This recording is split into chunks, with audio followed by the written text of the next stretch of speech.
Hello, welcome to Breakfast Central. Another dark weekend in Nigerians in their, up to 60 Nigerians lost their lives in the most devastating of circumstances over the weekend. And it's raised the question, what's the Commander-in-Chief doing? Is the government failing at its basic responsibility? So it wasn't such a cheerful weekend. And a few months to go to the FIFA World Cup. Mexico is up in flames. They killed a cartel boss yesterday, and they decided to take laws onto their hands. There's been rioting, and it's chaotic. So we're wondering what's really going on in North America. But back home, we have quite a lot to cover. Elections happened in the FCT. Was Amupita's litmus test. So we'll tell you if he passed that litmus test or not. Speaking about the litmus test of Amupita passing the litmus test or not, I was in Abuja over the course of the weekend. I think the one thing that was largely criticized was the fact that the curfew was announced on the Friday before the elections happened. Now, I was meant to fly back to Lagos on Friday, unfortunately, on Saturday morning rather, because it's supposed to be FCT Council polls. Come on, it's not presidential polls. It's not. And the question is, why do we make such a fuss about elections? Why does life have to be put on pause? Why are people not allowed to go around their regular activities when the FCT minister announced the previous day about the curfew?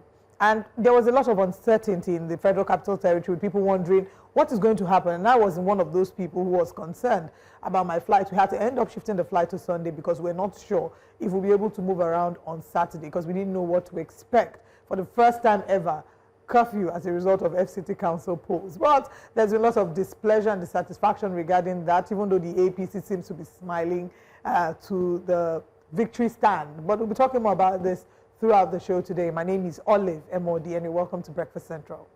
Well, my name is Joe Hansen. Let me start off first by welcoming each and every of our esteemed viewers who join us regularly Monday through Friday. And I'm sure you enjoyed Breakfast Extra over the weekend with a full coverage of the FCT elections. It was a mixed reaction and a different one, you could say, from the previous. I want to say welcome. I hope you had a wonderful weekend. Well, today starts off with a very interesting and I can say wonderful time that we're going to have. 3 hours of nothing more than the best of stories and coverage of the latest news and current affairs. But I'm going to let Oliver Gbenga first. I want to ask, how's power in your area? All power belongs to God. It's terrible. Olive can't tell because she wasn't around. She's she just came back. She just returned. I won't be surprised if you participated in the election. Unfortunately, as much as I would have loved to participate, I'm not registered to vote in the FCT. So you were stuck in the FCT? I was in my hotel room all through. Did you have enough clothing? Oh, yes. Or you were using hotel bedsheet? I'm one of the women who, when they are packing for a 2-day trip, they pack like they're packing for 2 weeks. Okay, talking about hotel bedsheet. Talking about hotel bedsheet, Professor Shrinka attended a dinner once in Europe, and they said dress code is national dress or black tie, and it didn't have like a tie; it was just casually dressed. So he said, okay. Then he went back to his hotel room, yanked the bedsheet, and then just tied it. He said, this is my national dress, and they let him in. Yeah, so wow. Wisdom. All power. All power. Anyway, so Joe, what's going on with power in your neighborhood? Horrible. Not just my area, but there's been complaints about poor power supply. It's sad that the minister has not even said anything in all of this. The minister has been silent. People who have spoken, you could check on X, by the way. Everyone is complaining on X.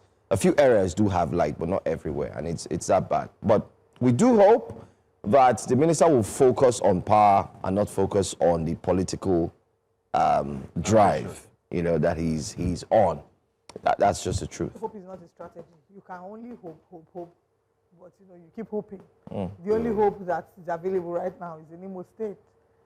And his other name is Uzodimma. Yeah, if I say hope, you say Uzodimma, now you sabi. We're streaming live on YouTube, News Central TV Live, and as usual, and as is our practice here on the show, when we share stories and we discuss certain trending matters, we also want to hear from you because your opinion counts. And you can drop your comments in the chat box on YouTube and we'll take them.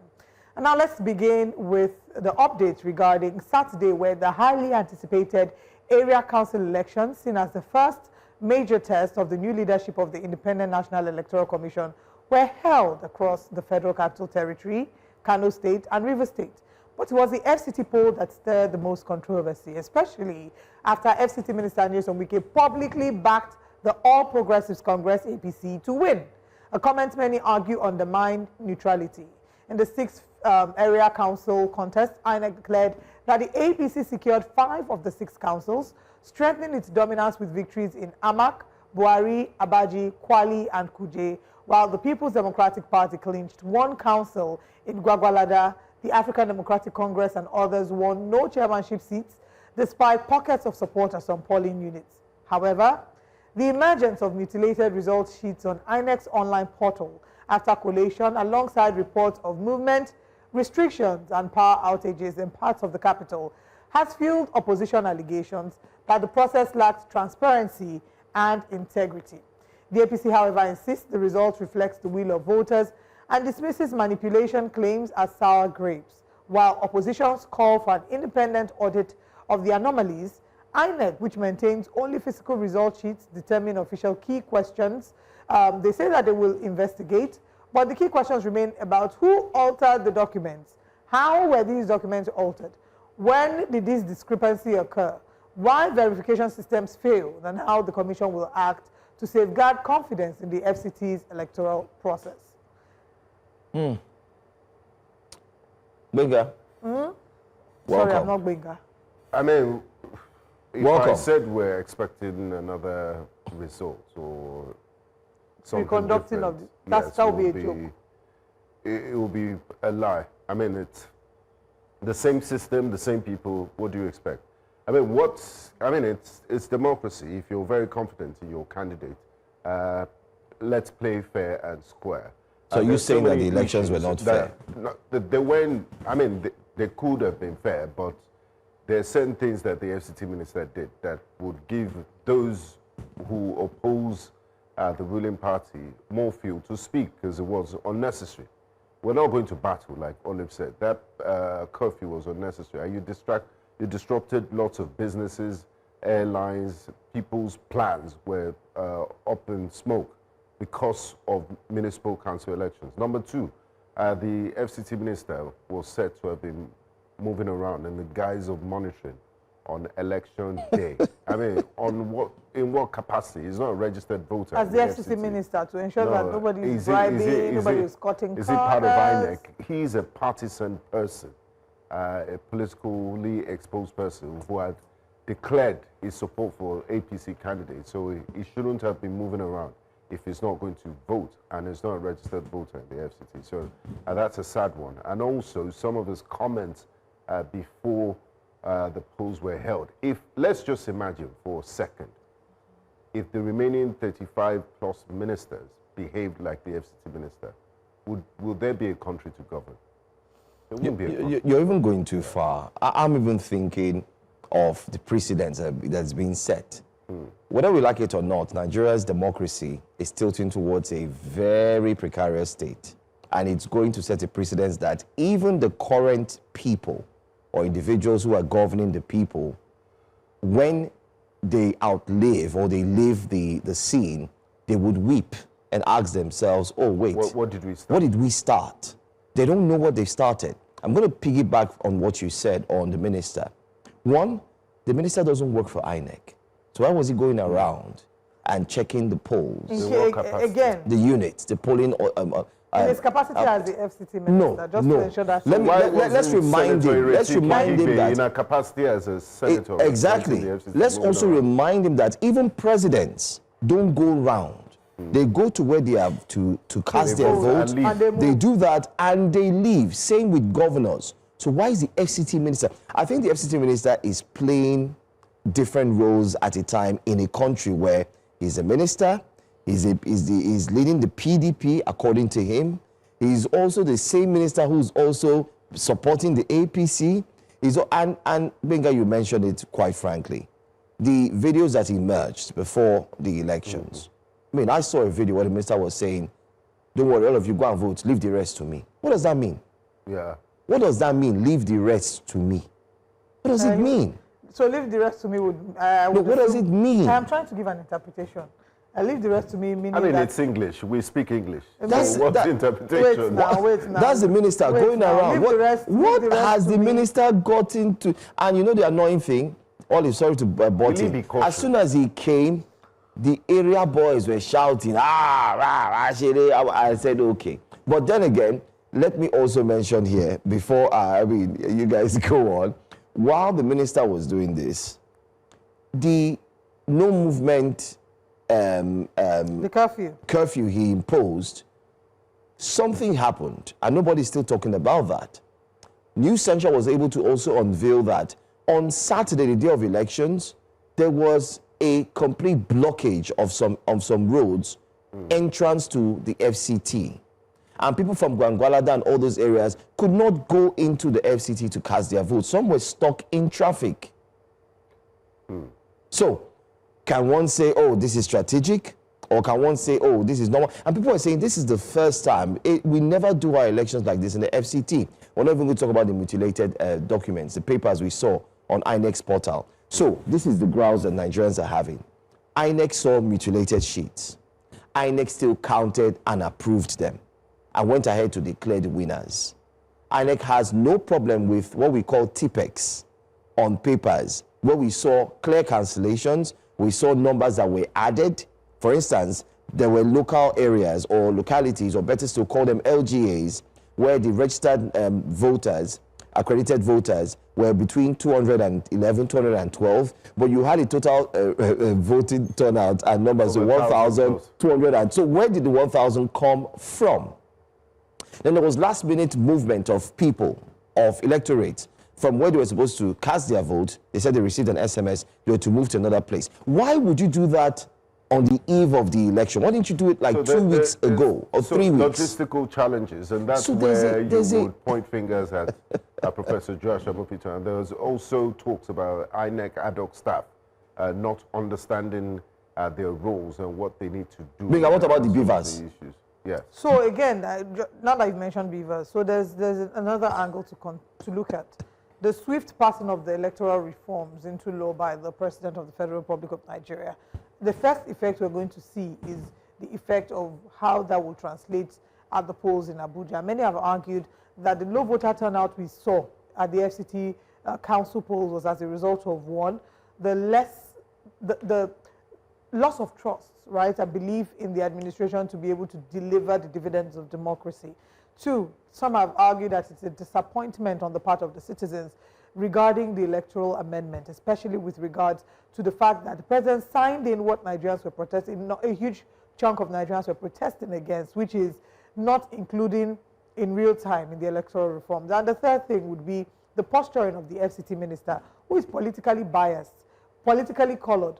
In his capacity, no, there's no way to hide it. It is. In his capacity, it is what it is. Maybe, just maybe, it might not have raised an eyebrow if he was doing this strictly in his capacity as FCT minister. But one cannot take away the political coloring of His Excellency Nyesom Wike. One, because he's thrown his full weight privately and publicly behind the All Progressives Congress, and two, because it's Wike. We've seen Wike move. We see the way that he moved in Rivers State. So when you see him moving around, coming to check, the opposition have interpreted this as posturing for political intimidation. They've interpreted this to mean that he is in some way. How do you see somebody who's your leader has a level of influence coming? And then that may coerce certain people to vote across certain lines. So the fairness of this election has been brought into question. The freeness and the fairness of this election has been brought into question. Will anything be done as a result of that? I highly doubt that anything will be done. Opposition parties, the ADC, through Bolaji Abdullahi, have released a statement. Yeah, Gbenga, the only release statement. Only statement. And others have also raised their eyebrows. So I believe there's a time to re-evaluate. INEC needs to sit down. This was a litmus test for... But have you seen INEC's statement? INEC put out a statement. I'm sure we have that. INEC said they did fantastically well. Josh Amopito said it went very well. Okay. It was one of the best. In short, even the APC commended him and said, you've done well. The elections were smooth. They are not aware of any, skirmishes or whatever that happened during the elections. That's the press release. Is INEC living in another reality? One. No, they went ahead and they talked about, I mean, it's just that it's too long, we don't have the time residents to... of the FCT for their peaceful conduct and cooperation throughout the electoral process. There was peaceful conduct, yes. The people turn out as much as they should have, that's another issue. According to the Commission's election operations dashboard, 45% of polling units opened for voting as at 8:30 a.m., while all the polling units were confirmed open by 10 a.m. on election day. The Commission, however, noted challenges encountered by some voters in locating their designated polling unit. That curfew that was put by that was announced by the FCT minister also played a role. It's a huge contributory factor. Consider that and ask, did that in any way disenfranchise certain people? Yes. Because if there's a curfew and I'm living in Maitama and my polling unit was in my former house, you know. All of they said some roads were blocked. So how am I expected to go and vote? That's the idea. How am I expected to go and vote? Okay, why would you cause a chaos and block some roads? What are you trying to why achieve? do you have the presence of security operatives? If security operatives are there to secure lives and ensure peaceful conduct, why are you blocking Why are roads? you blocking the roads? Why are you all of a sudden last minute changing people's polling units? And some people said, oh, they saw the SMS a day before. Why didn't you do it 2 weeks before? I think so we should look at the concluding part of that statement. Let's take a look at that. Let's put up that statement again. Where they will wrap up the press, yeah, their achievement. I mean, from INEC's press release, the entire thing. Well, you can see the Commission also wishes to inform the public that as at 2 p.m. on Sunday, 22nd February 2026, the upload of polling unit results to the INEC result viewing portal, that is IREV, has reached 93%. Residents of the FCT and other interested members of the public can access results from the 6 area councils via the portal. While the Commission remains concerned about voter apathy, it notes a significant improvement compared to the previous election. In the 2022 area council election, a total of 148,685 voters were recorded, representing 9.4% of registered voters. In the current election, over 239,210 voters were voted, representing approximately 15% of 1,680,315 total registered voters in the FCT. So the question is, where are the complaints coming from? They say that the delay in the results of Kuje Area Council is due to the difficult terrain of Kabi Ward, which delayed the final collation of the Area Council results. And the Commission appreciates the electorate in the FCT for their cooperation and participation throughout the process. So who are the people that are complaining that this election was not free, fair, and credible? Cannot be a judge and a jury. Let's ask our audience. Go on YouTube, please. We're streaming live. If you sorry, let me just quickly let them know. You live in Abuja, or you voted, or you didn't vote as a result of whatever reason, or you were able to follow in real time because you have families and friends in Abuja who were updating you about the FCT polls, please go in our comment section on YouTube. New Central TV Live is where we're streaming, and drop a comment about your personal analysis of the FCT polls. Gbenga. Yeah, I was going to say, in addition to INEC giving itself a pat on the back with regards to voter turnout, even though they said voter apathy was a concern, is the fact that this time around, the IREV, we didn't have things like keto slippers, Bonvita uploaded on the IREV. It was just mutilated sheets. the only issue, Gbenga, another thing is, we also saw, I mean, we should have the footage as well, vote buying. Oh, yes. That was a big no thing. one has mentioned people that. People were lined up. I mean, I saw videos on that. People were lined up. 5,000 naira. 1,000 naira Fanta. No, this year it was 5,000 and 10,000. People were collecting 10K, 5K, lined up. And they were happy. Let's watch this video. Let's just watch these videos. Because I'm not seeing any improvements. What kind of improvement? Like they are not sharing anything. And I'm fasting. So I will not just come under the sun and stand, and then they are inside AC. And I'll come and vote just like that and go, and they will say they will do work. Which work are they doing? So you rather sell your conscience than to vote? It's better. That one I know myself. I can drink maybe Coke, Montina in the evening when I break my fasting, instead of the one that will come and stand in the sun. They will not give me anything, and I will still go back, nothing. And even if they win, do they know me? They don't know me. So it's better I sell my goods. Okay, so why don't I tell you people that Nigerians are Nigeria's problem? You can see there. So apart from that lady saying that, you know, if you just come vote, may they give her something, may drink, may shop. You understand? Then you now have people who lined up. There are videos where people lined up and they were collecting 10,000 naira. If the politicians they were giving their lives. show that they that they could buy votes, she would not be saying that. She won't be saying So that. I blame, when I hear about vote buying, there are a number of people to blame. First of all, our leadership should be blamed. And why the leadership will be blamed is because poverty has been weaponized by the political class. In a country that has over 133 multidimensionally poor people, this that we just saw is something that we will continue to see for a while. People are trying to make ends meet, and in the process of trying to make ends meet, they will almost do anything. And I cannot in any way say that I'm speaking up on behalf of criminal activities. But we must get to the root of the problem. If not, what we're doing is treating the symptoms and not going to the root problem, and we'll continue to see a reoccurrence of the problem. And what is the root problem? One, there's poverty. There's so much poverty in the land such that political class will weaponize that. Two, there's also the fact that people are not even aware. A number of these people don't even know that selling their votes is a crime. There is so much, like they don't. True. Yeah, True. they are unaware. True. So this is where INEC collaborates with the National Orientation Agency, go into the towns, go into the villages, go into the communities, tell them, no sell your votes for money, or you don't get the amount of money where they won't give you. It's even a crime. It's against the law in the first place. Tell them, so yeah, they don't know. That. Yes, ignorance of the law is not an excuse, but these people are not educated. A number of them don't even know. For them, it's like, I'm balling now. At least I don't collect my own 2K for the day. I don't chop my own. Politicians, they thief our money, so me too, I collect my own back from them. There needs to be education, a massive education. And then finally, citizens need to look out for each other. We need to be able to report. By the time we start whistleblowing on people that are selling, see it as this person is selling our collective patrimony by selling their vote. By the time we have to be our own police, calling them out. You see that happening, you talk to the person, let them know if they continue, you are going to make a report. Until we see everybody being on the lookout for this. You're going a little too far. There was an incident, sorry to butt in, since we are still talking selling of the vote.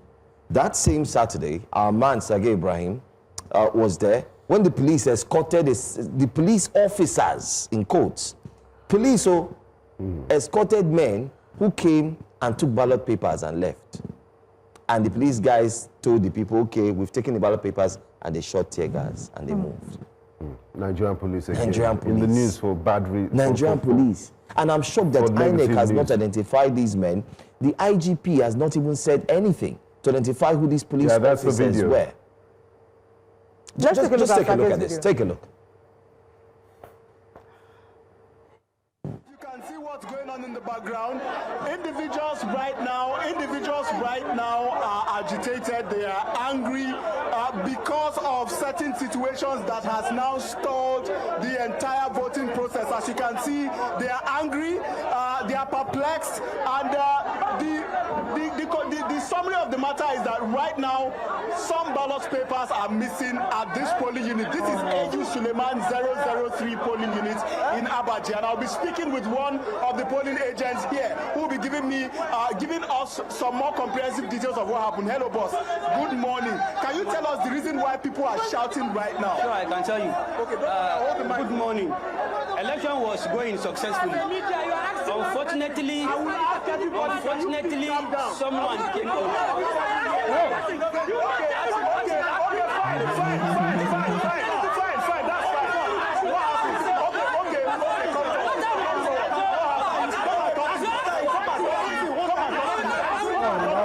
Who will speak with me? Come and tell me. Let's get more details from them. Come and talk to me. Come.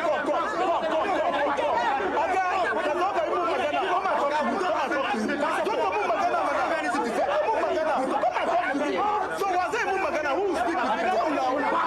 Who will speak with me? I was speaking with someone and you said somebody. Hello, Maz, you can see this is the development right now. Somebody just came and accosted me for speaking with one of the individuals instead of speaking with another person. Now, for the person to come forth and give details of what's going on here, he has to. Can you come forward and give us details then? Come and tell me. Then come and tell me. Don't stay on the sidelines and be shouting. That's the camera right there. So what happened? Tell me what happened. I will hold the mic. Ladies and gentlemen, good morning. We are here. The election is going safely. You understand?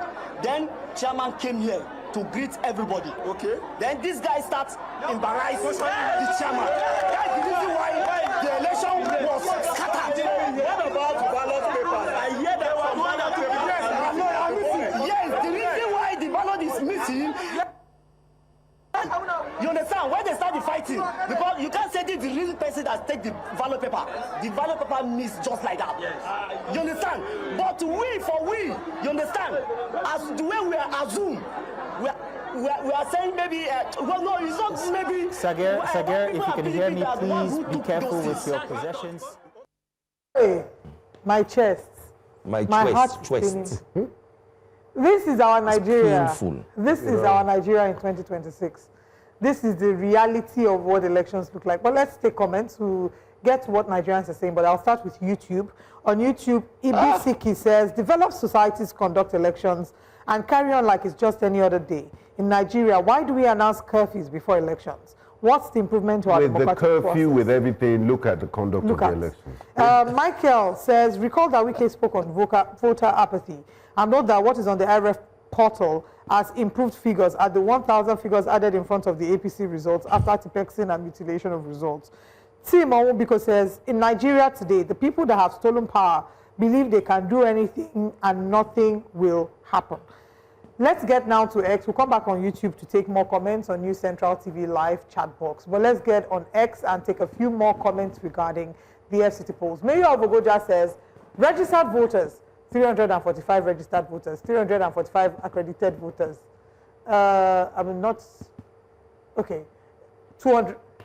213 accredited voters, rather. Ballots issued, 213. This matches accredited voters.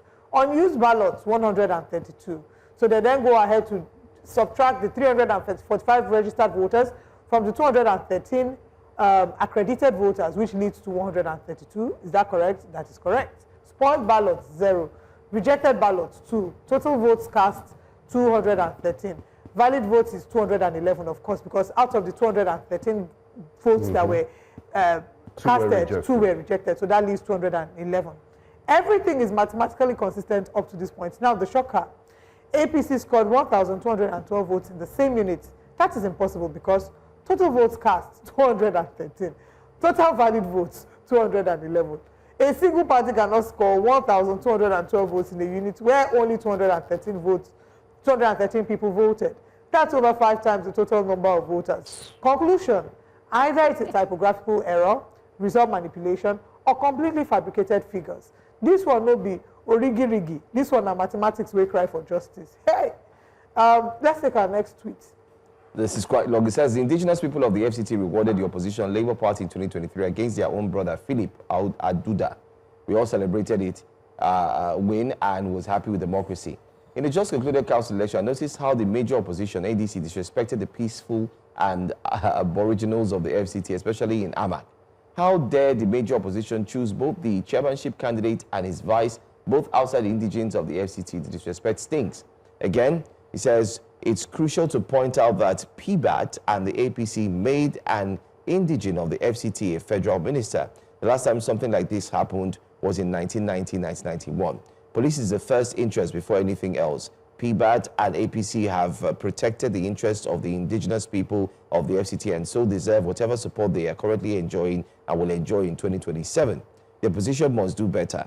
How much presence does the opposition have amongst the aboriginals? Successes of the opposition in the 2023 election in the FCT have been overtaken by events. The opposition will need to go back to the drawing board and do better. So it's not about competence or who delivers, it's where you come from. Where you come from. I'm wondering if the FCT minister is also an aboriginal. Exactly, an aboriginal.